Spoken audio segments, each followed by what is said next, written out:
Good morning. We made it. It's Friday again. It happens every week. Every week it becomes Friday. It is Off the Shelf. I'm Nicole. That's Molly. I love being here. We've got Mark. Hello. And our guest this morning is Alice Mackey. Woohoo! Good morning, Alice. Awesome. Yeah. Alice, oh my gosh, your title. It's I love her title. Learning and Development Coordinator. Oh, I was so close. I get all the syllables in right now.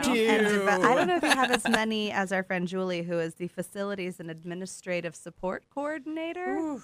Yes. Question I'm mark? getting yes. That's a lot of syllables. Yes, too. exactly.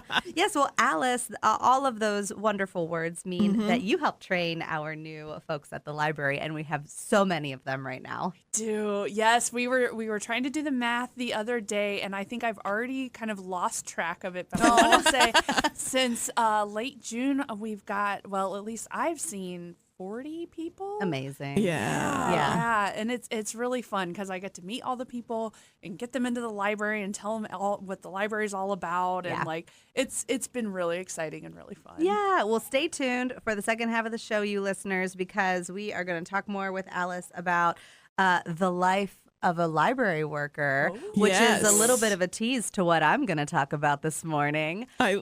Now I'm confused because you gave me a tease and it wasn't that. Oh, but you don't know. Oh, I am really excited now. I am really excited now. Oh, but you don't know. So, Leah, let's talk books. Let's talk books. What you been reading, Molly? Okay. Well, I'm almost finished with this one. Normally, I do finish for you all, but I'm about an hour to the end, and I am bringing you, I'm starting to worry about this black box of doom. Ooh. That's the title? That is the title. It sounds so sincere. I was like, why are you worrying about it, Molly? Oh, you'll see. The author on this is Jason Pargin, before I forget. So the reason that I'm worrying about this is it starts in sort of a loser's world. There's a guy, he's doing ride shares. That's not the loser part, but that's about all he's doing. And he's pretty bitter he's doing this. And all of a sudden, this girl gets in the back of his car and says, I will pay you this massive amount of money if you will drive me to DC with this box here. Uh-oh. And he sus. does not like anything. He doesn't really like people. He lives in the online world. He really is uncomfortable. He has a lot of anxiety. And he's like, I'm not going to do this. I'm not going to do this. She's like, we can run home. You can grab a couple things you need, but we got to go. We got to go now. And he doesn't know how to say no. He doesn't have the ability. His anxiety makes it. And every time he thinks he's got the excuse, she thinks her way through it. So he drives back to his house and he's like, well, fine. And he thinks he's going to get there and his dad's going to tell him, well, his dad's not there. Oh, no. Because it's his dad's car he's driving and his dad loves that car. But okay, fine. So he leaves his dad a cryptic note. He grabs a few essentials and his dad's gun. And he gets back in the car and she says, wait, do you have your laptop and your phone? And he's like, yeah, in case I need it. And she's like, no, we could be tracked. You have to leave that behind. Oh, man. Ooh. But how will I get to D.C.? Now his I don't anxiety. know the way. I know. Trust me, that is one of his arguments. And she's like, I have a map. Oh, dang. Which, by the way, I did live. Mark, I think we may be the only two who lived through that period. Maps actually, Yes, the ones indeed. you unfold that you get when you're driving, they tell you I how. had to do printed MapQuest for, like, you had to print Yes, it before you left the house. And then I had a TomTom. Oh, I had a Tom. We used to play games and do Tom, but would make up people we knew, like my nephew. First, you go on the fast route. Okay, anyway, I'm going off my book. So you have to read the map. And, you know, he's like freaking out because his whole life is this internet world. He has no other friends. He thinks nobody's going to notice he's gone. Well, immediately he leaves a cryptic message. Some of his friends, and I'm doing quotes here for those who can't see, start to get worried because they know he has anxiety. They know he'll never leave his house. What is going on? And now nobody can reach him. And he left this cryptic message for his dad. And before you know it, the online boards have started going crazy about what's going on. They start seeing who they call Green Glasses Girl, who is in the the passenger he's got with him, when they stop at roadside rests, they're just traveling to D.C. while everybody thinks this is an atomic bomb or some other really horrible thing. And the world starts chasing them and they have no idea. It is really, I think it is supposed to be a scary book, but it's like a 1 or 2 ghost on our ghost scale. Yeah. It is funny. It is clever. This is a longer read. This was about, I think, 15 hours for me to listen to. Really, really fun listen, really, really fun experience in it. I highly suggest, if you're not into spooky, but you want something a little intense, but not too intense. I mean, these 2 doofuses, like, you're just cheering them on. Like, they've got people after them. There are secrets that are coming out. There's a lot going on here. But may I tell everybody, if you want a really funny sort of holiday, Halloween spirit, I'm starting to worry about this Black Box of Doom by Jason Pargin is the book to read. That is such a funny title. Isn't that? I really like that. I appreciate that review. That sounds like a lot of fun. Is it? I have to, like, how's it told? Is it told through the online chats? It's a little bit. It's multiple voices. So you've got his voice. Yeah. You've got the online chat group. You've got his dad. Cute. You have a retired FBI agent who seems to think she knows everything. I still don't think she knows everything.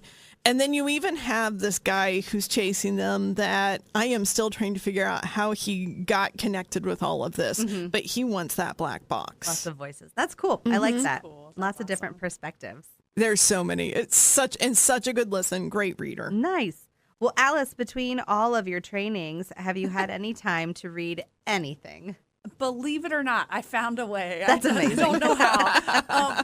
But I was also listening to audiobook because I think this is, that's the thing. You kind of like put on your audiobook, you clean your house or cook your dinner, do whatever. Right. Play with the birds. Yeah. Yes. Play with my birds. Absolutely. If they're not yelling over my audiobook. Yeah. It's a wild world at my house. But despite the wild world, I was able to listen all the way through this book that was new to me. It honestly just popped up on the Libby app, and I was like, hey, why not? Rivers of London by Ben Aaronovitch. Have you ever heard of this? Not heard of it. Nope. I honestly, it was just serendipity through the app. I found it. I used the filter that was like, first in the series. Yeah. And it turns out there's a lot of other books in this series that people love. So I'm really excited to kind of read through the rest of this. Yeah. Because I really did like this book. So the book itself, it's obviously set in London. It starts out with there's Peter and there's Leslie. And they've been going through their school to be, I'm going to get it wrong, but to be a constable.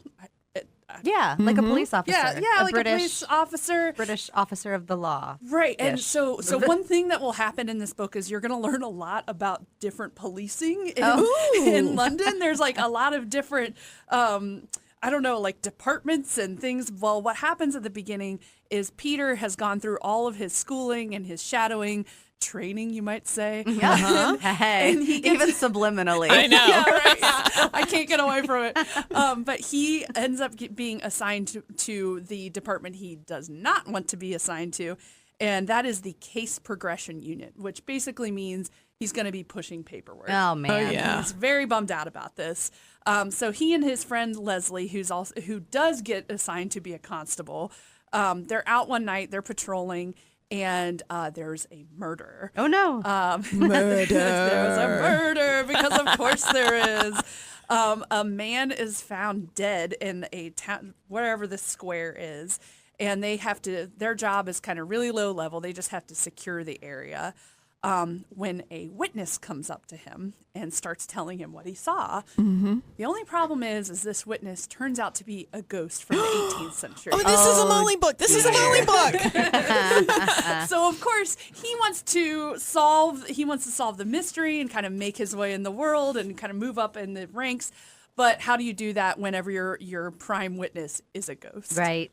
It's great. Doesn't hold up in a court of law. It is. It's a great book. It really spins out from there. There's a lot of paranormal things. The idea is that there's stuff going on in our world just kind of beyond the just around the corner of what normal people might see, and a lot of history of London, which I didn't expect. Yeah, it was a great book. I really liked it. And so, okay, you said it's one in a series. Yes. Any idea how many are in the series? No idea. No idea. Are you going to take it all the way to the end? I might. Okay. If I mean, now that I have some extra time on my hands, I actually might. Now that I got all these trainees out of your hair. No. I may have to do this as well now. What's the title of that one more time? It's called Rivers of London by Ben Aaronovitch, and I do recommend it as audio because the narrator not only does all of the different accents you might find in London and does them well, but spoiler alert, there's a ghostly voice that he does that he really commits to. Nice. Makes it creepy. It's very fun. The performance, the level of performance with our audiobook narrators, it really is. It really is something special. Audie's season is coming up soon. It is almost upon us. Are you an Audie's reviewer this year? I cannot say officially or say. unofficially, but I have enjoyed being a reader in the past. So yes, it is enjoyable indeed. To keep you from being bribed. What exactly? I cannot say. I love this. Right, all these publishers coming to me. Oh, Yes. listen to my audiobook. They're not. No, so my tease earlier, if you know, you know, if you caught it, when I referenced that Alice teaching our new trainees the life of a library worker is because last night at midnight, a cultural milestone happened, which was Taylor Swift released another album, which is called The Life of a Showgirl. Yes. So that's the if you know, you know, Molly. I don't know, but I want to because I'm so happy for her. Yes. This is her newest album, The Life of a Showgirl, released last night at midnight. There will also be movie tie-ins to it as well. You can get your tickets now if they're not sold out. Which I have no idea if they are sold out or not. But I do know that our historic Strand Theater in downtown Delaware is showing the movie. The Strand is absolutely amazing. I love the Strand. They're truly phenomenal. And the only reason why I'm talking about this on the show today is because you can access it right now as a library card holder because of Hoopla. What? Yes. So because you are a library card holder, you have access to Hoopla, which is our digital media download app. You sign up for your account, you connect your library card to it, and you look right there at the front, and there's Taylor Swift, The Life of a Showgirl. You can download both the parental advisory version or the clean version for what Swifties you have listening in your household. I love both options. Yes. And so you can go ahead and you can listen to the full album. If you begin now, you'll probably be done. You'll have to listen through the City Digest show, and then you'll be done before, and you can go on with the rest of your day. And how long can you keep that again, Nicole? Your music downloads you get available for 7 days after you borrow it. And one of the really cool things about a Hoopla download is that you click to borrow it and you get it, but then you can also go ahead and download that. So it's available to you offline. Yeah. So if you have Swifties in your house who have devices that go ahead and have library cards who are littles, go ahead and connect their library card to Hoopla, to an app on whatever device they use. Go ahead and borrow the clean version and then go ahead and download it. And then they will have offline access to listen to their girl Tay Tay. In addition to Life of the Showgirl, you got the Tortured Poets Department, you got 1989, you got Reputation, Lover, you've got Midnights, you've got all of it. So you are not without Taylor Swift when you are on Hoopla. Yes. And fun fact, you can get Cyndi Lauper, who one day Taylor Swift might be as awesome as. Yes. There is a fun, if you're a Swiftie, and you probably know this already, but the title track, The Life of a Showgirl, features Sabrina Carpenter. So there's a nice collaboration between the two of them on that title track. There's going to be some hits on this.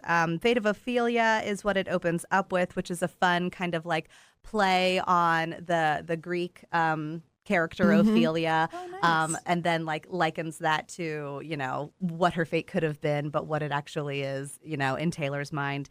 There's a tribute to Elizabeth Taylor, who Taylor Swift kind of sees as a role model and likens a lot of her life to. There is a really fun song called Canceled. And it's about all my favorite friends are canceled. So if you got canceled, you'll be in my club, So that's She's such a good storyteller. Yeah. If you've never listened to Taylor Swift, go on, grab one of these and just hear her stories. Yeah, that one. And the fun thing is that like some of hers can be really moving. Some of them can be really shady. Yeah. Like shady, like throwing shade. Yeah. So like that's what Canceled is. Like that's her shady song on this one. But there was another one that I was listening to, and like I am not a self-proclaimed Swiftie, and I'm also not a hater. I know that like people tend to fall in one extreme or the other. I don't have time for that in my life. Yeah, for and anyone. I'm like, you know what? Great, good for her. Happy. I'm happy when people are happy. That's kind of how I live my life. So you happy, I'm happy. We're all good here. But there was one song, I forget which one it was. Oh, it's called Honey. It's the second to the last track. It's track number 11. It's called Honey.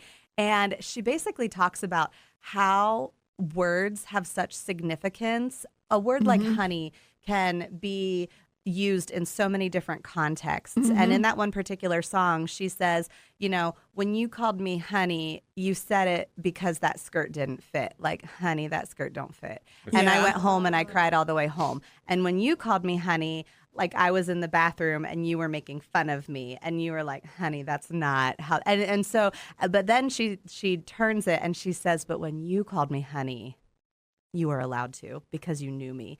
And it was like, that's like, and I was just like, oh, that one really hit like the power of words and the power of like taking a word and claiming it back. Yes. And I was like, okay, girl, I get you. Cool. And I also like the different ways because honey, sort of up here, I don't hear it as much and it is more insult. But back home, people, that was a greeting. Yes. Hey, honey, people could answer the phone with honey. Right, and right. it wasn't intended to be anything but a welcoming. Yeah. I love that she's playing with that one. It was really fun. So get your Swifties around, get yourself on Hoopla, download Life of Showgirl if you're into it. If not, don't yuck other people's yum. And, go have fun with all of your reading titles this week. So with that, we're going to take a break, come back with Alice, and talk about the life of a library worker. Stay tuned. Digging our classic hits on My 96.7? Oh, yeah! But if you want to change a pace, check out our killer classic rock on our sister station 95X. It's time for this town to get back. Eagles, Nirvana, Van Halen. Wow, dude. Live and local for Marion and Morrow Counties Classic Rock 95X and streaming online at WVXGradio.com. Thinking of replacing your furnace and air conditioner? Collins 1 Hour gives free Exactimates, has 0% financing options, and they give free second opinions. Schedule your free Exactimate today with a company that cares. Collins 1 Hour Heating and Air Conditioning, 614-890-0851. 614-890-0851 or visit CullinsHeating.com. That's CULLINS Heating.com. For Collins 1 Hour Heating and Air Conditioning. Did you know that Ohio State has a veterinary medical center in Dublin, Ohio, with easy access from 270 just off Rands Road? Our hospital provides your cat or dog with orthopedic surgery services, ophthalmology exams for their eyes, and even an after-hour urgent care available without an appointment. Take advantage of all the best Ohio State veterinary care has to offer. Close to home. Call 614-889-8070. 614-889-8070. The Ohio State University Veterinary Medical Center in Dublin. Caring down to a science. It's going to be a short kick, and the cover! Oh, the Monarchs are down at the 25. Logan Hall kicks off to the right like an onside kick, recovered by Grayson Fultz. Monarchs have the ball. All the gridiron action is back on My 96.7 WDLR. I'm Scott Swezinski. You can catch Marysville High School football every Friday night right here at 96.7. Catch all your fantastic plays and your gridiron excitement.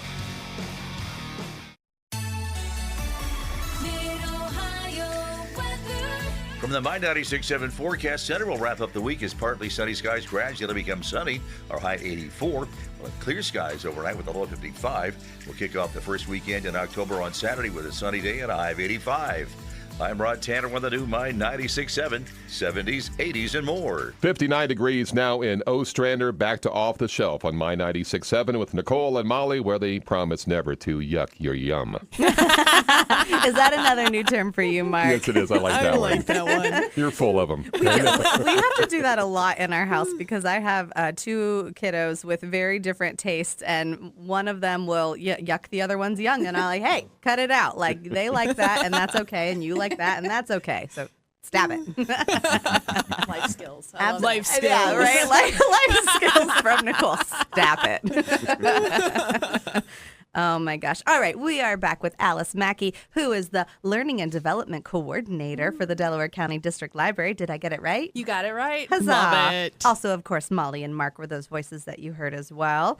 And we're going to talk a little bit about just like the immense growth that has happened in our staff, bodies, but also brains. Yeah. Oh, I love how you said that. Yeah, all thanks to you, Alice. So, like, where do you begin getting someone, like, connected to the Delaware County District Library, like family of staff? Yeah, it's exciting, right? Because I think with my trainees when they come in, the first thing I'll tell them is, libraries in general we're very different than any other place you may have worked. I'm working with a lot of people who maybe they have library experience, maybe they've been a library user, but some of our folks just haven't been yet. Libraries are different. We loan things, right? That's the first thing. We get to know our patrons. It's very different than like your Target, right? Right. So we talk about that, and then we also I like to talk about how, in some ways, libraries are sort of an island of misfit toys. In that, if you come to a library and you get to know people who work at a library, we come from all sorts of different backgrounds. And one of my favorite things is the people who come to libraries and stay in libraries, no matter what their backgrounds are. I've met mathematicians and social workers and all kinds of things. No matter what their backgrounds are, the reason why people come to libraries and stay in libraries is because you're making an immediate difference in the community. Yes. Improving people's lives. Absolutely. So that's where I start with people. Yeah. Because I like to start with, like, why are we the here? why. Start Yes. with the why. I feel like there's a book about that. Exactly. One of my favorites. Yeah. So, and it's really fun because I think that's something that, anytime you've come to a new job and you've been trained and, it's a fire hose. I try not to make it a fire hose, but it's a fire hose. Right. But I really like to start with that and kind of keep it at the center of what we do. Because I think people can really connect to that. And that kind of gives you the, the why am I here? Why do I let Alice talk to me for, 30 hours this week? What's going to get me through? I'm hoping that's the thing that got them through. Right. And I think a lot of people think of librarians as just people who like to read. Yeah. Like we all just sit around and read. I haven't read, sat in my office and read in my what year is it? 24 years of being in libraries. No. It's so much more than reading. Absolutely. And thank you for bringing that up because it's funny. At least once a week, I'll have a trainee who, we're sitting around, joking around, and they'll say, my friends tell me, I had one just this week. She shared it. Her friends were like, they're going to let you work in a library? You're way too loud. No. They're on to us. And that's the thing I like to talk to people too is, and libraries are very different than what people think libraries are. I think every day, whenever I talk about customer service and getting to know our patrons, every day we're kind of having to push back against this idea that we're going to shush people or we're going to stand up behind this gigantic battleship of a desk and know more than everyone and judge you for not knowing about the books, right? Like, I personally got talks too much on every report card that was ever turned in my entire school years. I have been shushed by, before this I was a children's librarian. I would have kids shush me. Yes. Listen here. I know, many a time. You still can't scream in the library. Yeah. That's a rule. We still have to use indoor voices. Yes. But sometimes librarians also forget our indoor voices. Well, I think one of the things, Alice, you told me a story that stuck with me is that there's also a lot. You've had some large groups and you've had some small groups. And one of the things that you've seen amongst those groups is bonding and finding commonalities. And once folks find those commonalities, it really makes what can be a large and scary and daunting task, first week, first job, second job, third job, seem smaller and more, I don't know, palatable, easier to manage. Can you tell the one story in particular about the folks who found that they were at the same branch? Yes. And actually, it's funny now. I'm thinking like, which story is that? Because I've got a couple now, right? Which is so cool. I think the one that you and I are thinking of the most, though, there was I had a group where I had a new trainee coming in, and it may have been his first job. I'm not 100% sure. Right. And he was sitting next to somebody who was getting trained for a promotion to work something else. But they did sit together and they were talking. They found out that they were going to be in the same branch. And it was so cool because, I kind of saw them for the 3 or 4 days I had them, kind of starting to try and sit next to each other. And, if one answered a question, they would like high five each other. Yeah. And it's so sweet because at the end, I kind of send them out into the world and say, let me know if you need anything. Good luck out there. And then I'll see them kind of making plans like, I'll see you at work. And it's really great to see. It makes my heart grow every time. Right.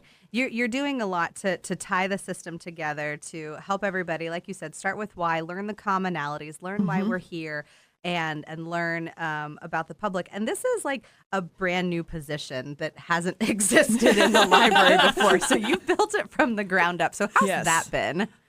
Scary a little, but mostly really exciting. I think it was one of those things where, I feel kind of a little bit like worried whenever I was first starting out. Obviously seeing how it's come together with all these folks has been like this is the proof in the pudding, right? But like, but the bridge between those is the support I've gotten, just like all of these trainees. I'm asking questions. I'm popping over to Molly's always office. welcome. And I'm popping over to Nicole's office like, what do I do about this? And I get that support I need. So, that has been really nice for me and really like just that feeling of being supported and acknowledged. And I hope that our new trainees feel that because that's kind of what I've felt in this new role. Yeah. I feel like they are. I think I've gotten feedback from all of our branches about how comfortable people are getting. I mean, you're still learning for a while, but it's a really good start. And one thing people don't think about is that helps our managers on the floor keep the buildings going. You're getting them logged in. You're getting them to know what questions to ask. That's the hardest part in a new job is knowing what question do I ask? And I keep thinking this one thing when I look at you is you're the one who's opening the door. People ask me all the time, why do libraries still exist? Because we can Google the answer. Well, Google's going to give you 1,000 answers. Alice is training our staff to give you the right one. Because there's a lot more than just knowing the answer or Googling it. There are a lot of resources that people don't have time to learn, and those patron resources. Is there anything that has really surprised our learners as you've been training? Yeah, I think for a lot of our learners, the thing that really sticks with them is how many materials, how many sources we have. We'll talk about, cargo and getting books in from other libraries and sharing books, but then whenever they actually go down to our workroom and see that we are getting hundreds of materials delivered every day and sending hundreds of materials back, that's a big eye-opening moment for them. Oh, yeah. There's, libraries are hopping. We got a lot going on. And that's just physical materials. Once we walk through databases and, you can get Ancestry.com for free. For free. The library. Consumer reports. Yes, ABC Mouse. These are things that, even some people who are library veterans, it's kind of out of sight, out of mind because there's so much going on. So, I think, obviously that can probably feel like an avalanche of information if you're new at the library. But really, I think that has been the thing that really kind of makes people take a step back and be like, whoa, what have I got myself into, right? Because there's different formats, there's different ways our patrons consume that information. Really, we are here to kind of mold what we do around the patrons and the communities we serve.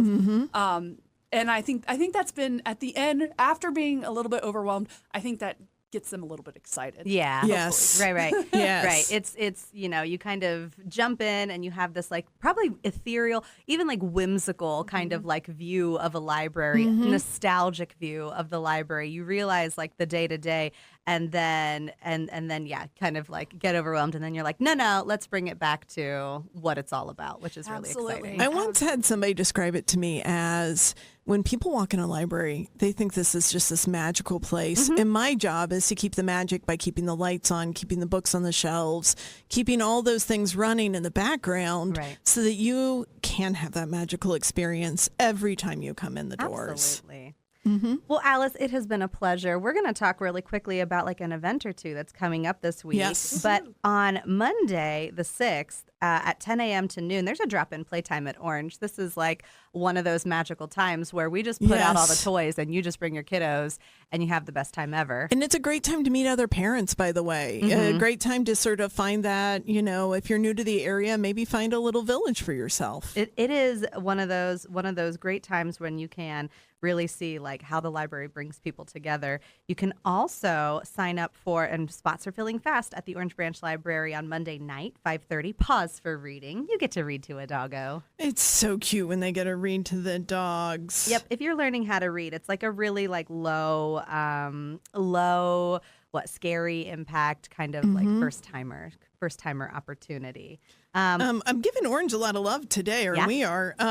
Coming up on Wednesday, October 8th from 4 to 5, there's a program for adults called Volunteering and Community Resources with a Connections volunteer. Yeah. So come in, learn more about Helpline and Connections and ways that you can volunteer with this program. I'm pretty excited for us to have that one as well. And Connections are the expert in volunteers, so we love bringing the experts to you. And we'll do it again later that night on Wednesday the 8th at 7 o'clock at the Delaware Library, where you can learn about going to Ohio Wesleyan University tuition-free.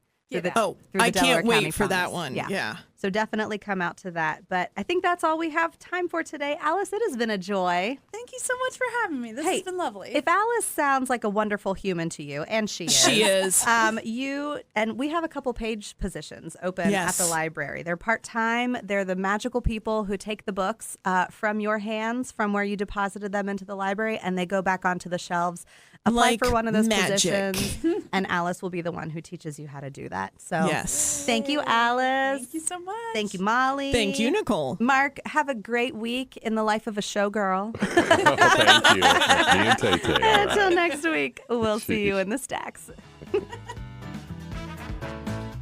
Thanks for listening to Off the Shelf. Join us again next Friday morning at 9 o'clock right here on My 96.7.